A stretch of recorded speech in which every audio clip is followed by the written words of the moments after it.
big hello to all my musical friends out there. मी मानसी आजच्या सेशनमध्ये सर्वांचं स्वागत करते. आज आपण जो चॅप्टर आपला चाललाय द सॉन्ग ऑफ सॉंग्स याचा नेक्स्ट पार्ट बघूया. स्टोरीत एंड मध्ये काय होतं ते गुरुजी जवळ जातात आणि त्याच्यानंतर काय होतं ते आज आपण वाचूया. तर चला आपण स्टार्ट करू आपला chapter the song of songs म्हणजे गाण्यांचं गाणं. So we have read in the last session की तानसेन जे असतात ते दरबारमध्ये गाणं म्हणत असतात. राग दरबारी त्यांचं म्हणून होतं आणि मग ते आपलं तानपुरा ठेवतात. त्यानंतर अकबर त्यांचं भरभरून जे आहे खूप प्रशंसा करतात आणि म्हणतात की तुमच्यासारखं सुंदर कोणीच जगात नसेल म्हणत, इतकं छान तुम्ही गाणं म्हणतात. पण ते ऐकून जे आहे तानसेन जे आहे ते म्हणतात की नाही, कोणी आहे जे माझ्याही पेक्षा सुंदर गाणं म्हणतं.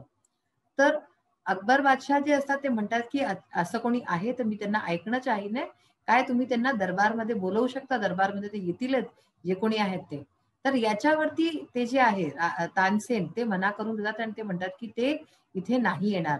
जर त्यांचं गाणं ऐकायचं आहे तर तुम्हाला तिथे चलावं लागेल त्यांचं गाणं ऐकायला. आणि ते म्हणतात की तुम्ही तिथे चलाल तेव्हा तुम्ही as a Raja, as a बादशाह नाही चलाल, साधारण माणसासारखा चलाल, तर तेव्हा जे आहे ते तुम्ही गाणं ऐकू शकाल. आणि मग राजा अकबर जो आहे तो काय म्हणतो की हो, मी ऍज अ म्युझिक लव्हर चलेन मी आणि ते गाणं त्यांचं ऐकायला की कोण आहे जे तुमच्याही पेक्षा सुंदर गाणं म्हणतं. ह्याच्या पुढे आपण वाचूया आता. संत Haridas was the man Tansen had spoken of. तर तानसेन ज्यांच्या बाबतीत गोष्टी करत होता तो होता Sant Haridas. He had been Tansen's music teacher and he lived the austere life of a hermit. तर तानसेनचे जे गुरु होते ते होते संत हरिदास. त्यांचा म्हणजे की त्यांच्याशी ते शिकत होते तानसेन आणि त्यांचे म्युझिक टीचर होते आणि ते जे आहे फार एक साधी सुधी जीवन जे आहे ते व्यतीत करत होते, जसं की कोणी संताचं असतं, संत सारखं ते राहत होते. When Tansen and the emperor reached his hut, he was busy with his daily chores.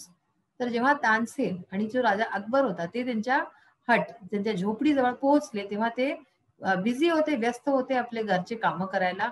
दिवसाचे जेही त्यांचे दिवसभराचे कामं असतात ते करत होते साधारण माणसांसारखे. When they asked him to sing, he smiled but said firmly, I am long past the age for singing.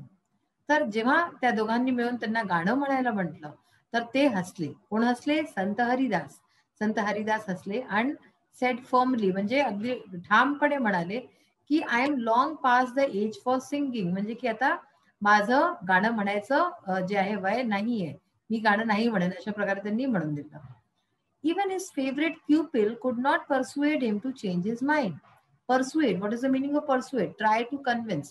आपण कुणाला काही काम करायला जेव्हा कन्व्हिन्स करणं चाहतो की बाई तू करून दे, आणि कोणी मना करत असताना आपण त्याला लगातार आपण प्रयत्न करत असतो ना की दे तू कर, या अशा प्रकारचं जे असतं दॅट इज परसुएड करणं आहे ना. तर जेव्हा त्यांच्या फेवरेट प्युपिल म्हणजे प्युपिल म्हणजे कोण? शिष्य. तर त्यांचा जो प्रिय शिष्य होता तो सुद्धा त्यांना खूप म्हणाला, पण तरी सुद्धा ते जे आहे कन्व्हिन्स नाही झाले आणि त्यांनी आपलं माइंड नाही चेंज केलं. त्यांनी म्हटलं की नाही, मी नाही म्हणेन. तर अशा प्रकारे ते गाणं नाही म्हटलं त्यांनी तानसेनच्या म्हटल्यावरती. पण Tansen knew how to get round him. पण तानसेनला माहिती होतं की कशा प्रकारे त्यांना जे आहे उजवायचं आणि कशा प्रकारे ते गाणं म्हणतील. He offered to sing before his guru. तर त्यांनी ऑफर केलं की ठीक आहे, तुम्ही नाही म्हणत तर मी म्हणतो गाणं. आणि त्यांनी म्हटलं की मी गाणं म्हणू. And he made a deliberate. Deliberate म्हणजे काय? प्युअरली मेड, म्हणजे की आपण जे वस्तू जाणता बुजता करतो दॅट इज डेलिबरेट. सो त्यांनी गाणं म्हणायचं म्हटलं आणि अशा प्रकारे गाणं म्हणताना त्यांनी डेलिबरेट मिस्टेक केली, म्हणजे जाणता बुजता एक चूक केली गाण्यामध्ये. That's not the right note, Tansen cried his teacher amazed. What has happened to you. तर हे ऐकून जे त्यांचे संत हरिदास जे गुरु होते ते म्हणाले की हे तू नीट नाही म्हणत आहे गाणं, हे जो नोट लावलाय, हा स्वर लावलाय, हा तो नीट नाहीये तानसेन. अशा प्रकारे अमेज, म्हणजे कारण की त्यांनी कधीच आजच्या आधी चूक नव्हती केली आणि आज ते चूक करत होते. तर ते म्हणत की what has happen to you, तुला काय झालंय, तू आज चुका का करतोयस, जे की तो कधी चूक नव्हता करत Tansen. Tansen did not seem to understand his teacher and he made the same mistake again. तर तानसेन जे आहे काय करत होता? प्रिटेंड करत होता, असं दाखवत होता खोटं खोटं की त्याला समजत नाही आलं त्यांनी जे गुरुनी जे म्हटलं त्यांच्या. आणि त्यांनी परत से तीच चूक परत केली, म्हणजे की जी आधी केली गुरुनी समजावली तरी सुद्धा त्यांनी नाही ऐकलं आणि परत से तीच चूक केली, असं दाखवलं त्यांनी की मला समजत नाही आलं. एक्झॅस्परेटेडचा अर्थ काय झाला? Irritated, angry. म्हणजे आता सपोज करा तुमचा कोणी लहान भाऊ बहीण आहे, तुम्ही त्याला काही शिकवताय, परत परत सांगताय, कोणचा मॅथ्सचा सम आहे, पण त्याला नाही समजत, काय होईल? तुम्ही चिडून झाले आणि तुम्हाला राग येईल. So that is exasperated. ते एक्झॅस्परेटेड झाले, असे रागावले, चिडले. Sant Haridas took the tanpura from Tansen's hands and sang the right note. तर अशा प्रकारे रागावून त्यांनी काय केलं? हरिदासनी जो तानपुरा तानसेनच्या हातात होता तो स्वतःच्या हातात घेतला आणि सॅंग द राईट नोट, आणि एकदम जो करेक्ट नोट होता तो घेतला, बरोबर गाऊन दाखवलं. Then he went on to the next and the next. आणि एकदा ते गायला बसले तर मग त्याच्यानंतर ते गातच राहिले. एक गाणं म्हटलं, दुसरं, दुसऱ्याहून तिसरं, अशा प्रकारे त्यांनी खूप सारे जे आहे नोट्स घेतले आणि गाणे म्हटले. The music spread across the forest like the first glimmer of dawn or the fragrance of jasmine. आता हे जे गाणं म्हणत होते संत हरिदास, त्यांचा जो म्युझिक होता, त्यांचं संगीत जसं की पूर्ण जंगलामध्ये फैलून गेला होता. जसं की like the first glimmer of dawn. Dawn म्हणजे काय? सकाळची पहिली किरण असते जशी, ती कशी चारीकडे पसरते, अशाच प्रकारे त्याचं संगीत चारीकडे पसरलं होतं. Or the fragrance of jasmine, किंवा आपण असं म्हणू शकतो की जॅस्मिन जे फूल असतं जॅस्मिनचं, त्याचं सुगंध कसं फैलतं, तर दरवडतं, तसं प्रकारचं चारीकडे त्याचा सुगंध, अशा प्रकारे त्यांचं म्युझिक चारीकडे पसरलं होतं.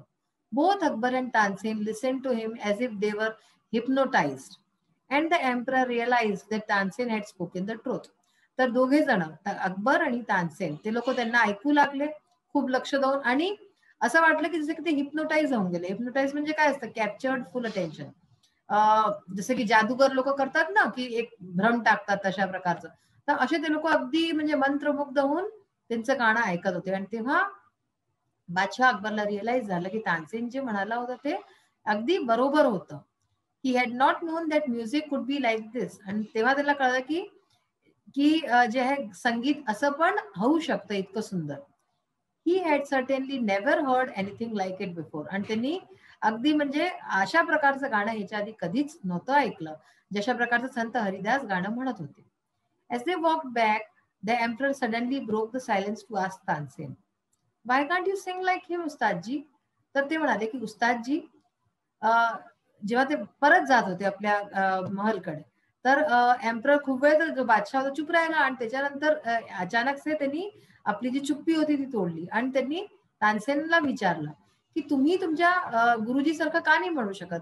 ते इतकं सुंदर गाणं म्हणतात. तसे उस्तादजी कुणाला म्हटलं गेलंय? ते तानसेनला. तर तुम्ही असं सुंदर गाणं तुम्ही का नाही म्हणत? तानसेन स्माईल, तानसेन हसले आणि काय म्हणाले? शहनशाह, I sing at your command, the command of the emperor of Hindustan. तर ते म्हणाले की शहनशाह, मी तुमच्या कमांडवरती, तुमच्या ऑर्डरवरती म्हणतो. तुम्ही जेव्हा म्हणताय, आदेश असतो तुमचा, तुमच्या आदेशावरती मी गाणं म्हणतो. तुम्ही जे की एम्परर आहात, तुम्ही बादशाह आहात हिंदुस्तानचे. बट गुरुजी sings for one who is master of even Kings. पण गुरुजी जे आहेत, जे संत हरिदास आहेत, ते कुणाच्या म्हणण्यावरती म्हणतात? Sings for one who is master of even Kings. जे राजा आहेत, बादशाह आहेत, त्यांचेही मास्टर आहे. म्हणजे कोण? देव, परमात्मा, त्यांच्याकरता म्हणतात ते. गॉड, भगवान करता म्हणतात. His music springs from the depths of his soul, free and unasked for. तर त्यांचं जे म्युझिक आहे, त्यांचं जो संगीत आहे, तो त्यांच्या आत्म्यातनं निघतं. इतकं सुंदर संगीत त्यांच्या आत्म्यातनं निघतं. ते फ्री आहे, बाउंडलेस आहे, मुक्त आहे ते संगीत, आणि अँड अनआस्क्ड फॉर. त्यांना कोणी विचारत नाहीये की बाई तू गाणं म्हण की गाणं थांबावं. तर ते मुक्तपणे आपल्या देवाकरता गाणं म्हणतात. ते त्याच्यावरती कोणाची बाउंडेशन नाहीये. How can I expect my music to be so beautiful and divine. तर मी आपल्या संगीताला असं कसं एक्सपेक्ट करू शकतो की माझं जे म्हटलेलं संगीत आहे ते इतकं सुंदर आणि इतकं डिवाइन, म्हणजे काय? ऑफ ऑर लाईक गॉड, म्हणजे देवासारखं. डिवाइन म्हणजे काय? देवासारखं. तर इतकं अलौकिक माझं संगीत असेल असं मी एक्सपेक्टही कसं करू शकतो, अशी मी आशा सुद्धा कशी करू शकतो. तर इथे ही कहाणी संपते. बघा, हे संत हरिदास जे की गाणं म्हणतात. तर आजचा जो आहे हा चॅप्टर आपला इथे संपलेला आहे. आपले एक्सरसाइजेस पार्ट बाकी ते आपण आता बघूया. सो बघा, आपला इंग्लिश वर्कशॉप जो आहे ते आपण बघू. आता क्वेश्चन नंबर 7 आहे तुमचा, डिस्कस अँड राईट ब्रीफली. इथे काही क्वेश्चन दिलेले आहेत, त्यांना वाचू आणि त्यांचे उत्तर पाहू आपण. What would happen if the emperor Akbar would summon Sant Haridas. काय झालं असतं जर बादशाह अकबरनी त्यांना समन केलं असतं, संत हरिदासला समन म्हणजे कॉल केलं असतं. जर त्यांनी त्याला म्हटलं असतं की मी काही नाही ऐकेन, तानसेनला म्हटलं असतं तू त्यांना इथे बोलव, जर अशा प्रकारचं झालं असतं तर काय झालं असतं? If the emperor Akbar would summon Sant Haridas he wouldn't have come to his court. तर जर त्यांनी त्यांना समन केलं असतं, बोलवलं असतं अशा प्रकारे, तर ते नक्कीच नसते आले संत हरिदास त्यांच्या दरबारमध्ये. The emperor would have been felt insulted. आणि त्याच्यानंतर काय झालं असतं? अकबर बादशाहला इन्सल्ट झाली असती, त्यांचा अपमान झाला असता. And even Tansen would have been hurt. आणि तानसेनला सुद्धा दुःख वाटलं असतं या गोष्टीचं. And if he wouldn't have been come to his court the emperor would have given him punishment. आणि जर ते त्यांच्या कोर्टमध्ये नसते आले, दरबारमध्ये नसते आले, तर बादशाह अकबरनी जे आहे त्यांना पनिशमेंट दिलं असतं, त्यांना सजा दिली असती. By bringing him in front of him by sending his man. त्यांना पनिशमेंट दिली असती, आपले माणसं धाडून, सैनिक धाडून त्यांना जबरदस्ती दरबारमध्ये आणून. He would not be able to listen to the music of Sant Haridas. आणि अशा प्रकारे कोणत्याही परिस्थितीत ते संत हरिदासचं गाणं ऐकायला जे आहे त्यांना नसतं मिळालं. तर हे जर त्यांनी फोर्सफुली अशा प्रकारे करायचा प्रयत्न केला असता तर हे झालं असतं. म्हणून त्यांनी जे आहे हे न करता त्यांनी स्वतः तिथे गेले आणि त्यांनी गाणं ऐकलं त्यांचं. What if you find a blind person singing songs melodiously for begging. काय होईल जर तुम्ही कोणत्या ब्लाइंड पर्सनला, म्हणजे ज्यांना दिसत नाही अशा माणसाला जर तुम्ही पाहिले, खूप सुंदर गाणं म्हणतात. अक्सर आपण पाहिलंय की ज्या लोकांना दिसत नाही ते गाणं खूप छान म्हणतात. तर अशा प्रकारच्या व्यक्तीला जर तुम्ही गाणं म्हणताना पाहिलं आणि तेही भीक मागताना, फॉर बॅगिंग, बॅगिंग म्हणजे काय, भीक मागणं, तर तुम्ही काय कराल? If I find a blind person singing songs melodiously for begging I would ask him about his educational qualifications in music. तर जर मी अशा प्रकारच्या कोणत्या ब्लाइंड व्यक्तीला पाहिने की जे की भीक मागताय गाणं म्हणून, तर मी त्यांना त्याच्याजवळ जाऊन मी त्याला विचारणे की त्याचं शिक्षण काय आहे, काय त्यांनी काही शिक्षण वगैरे केलेलं आहे का गाण्यामध्ये, संगीतामध्ये. If he is well qualified I will take him to my schools. जर तो वेल क्वालिफाईड आहे, जर त्यांनी शिक्षण प्राप्त केलंय, तर मी त्याला आपल्या शाळेत घेऊन जाईन. And I will request my school authorities to depute him as a music teacher. आणि मी आपल्या शाळेचे जे प्रशासन आहे त्यांना म्हणेन की ह्याला, या माणसाला, हा गरजेचा माणूस आहे, ह्याला गरज आहे, तर ह्याला संगीतचा अध्यापक ठेवा. So that we would enjoy his melodious voice, ताकी आम्ही त्याची जी आहे इतकी सुंदर आवाजही ऐकू शकू. And he would earn his bread and butter instead of bagging. आणि तो भीक मागण्याच्या ऐवजी जे आहे सन्माननी आपलं जीवन जीव शके आणि आपलं जे आहे निर्वाह करू शके, अर्निंग होऊ शके त्याची. तर अशा प्रकारे आपण काही त्याची हेल्प करू शकतो. नेक्स्ट क्वेश्चन बघा. Search on internet the information about any great artist musician with the help of the following points. आता क्वेश्चन नंबर 10 जर तुम्ही बघाल तर काही पॉइंट्स दिलेले आहेत, त्याच्या मदतनी आपल्याला इंटरनेटवरती शोधून कोणत्याही महान संगीतकार किंवा आर्टिस्टचं जे आहे काही माहिती घ्यायची. तर पहा आपण काय करू शकतो. नेम, भीमसेन गुरुराज जोशी. हे कोण आहे? भीमसेन जोशी, जे आपले महान संगीतकार झालेले आहेत. प्लेस ऑफ बर्थ कुठे झाले होते? हे Ron district Gadag in Karnataka, कर्नाटकामध्ये यांचा जन्म झाला होता. म्युझिक आर्ट, म्युझिक काय यांची, आर्ट काय, हिंदुस्थानी क्लासिकल म्युझिक. यांनी हिंदुस्थानी क्लासिकल म्युझिक मध्ये दक्षता हासिल केली आहे.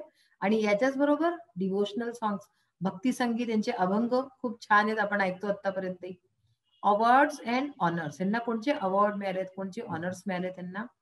पद्मश्री मिळाले यांना 1972 मध्ये, पद्मभूषण मिळाले 1999 मध्ये, आणि भारतरत्न मिळाले 2009 मध्ये. अशा प्रकारचे यांचे अवॉर्ड अँड ऑनर्स यांना मिळालेले आहेत.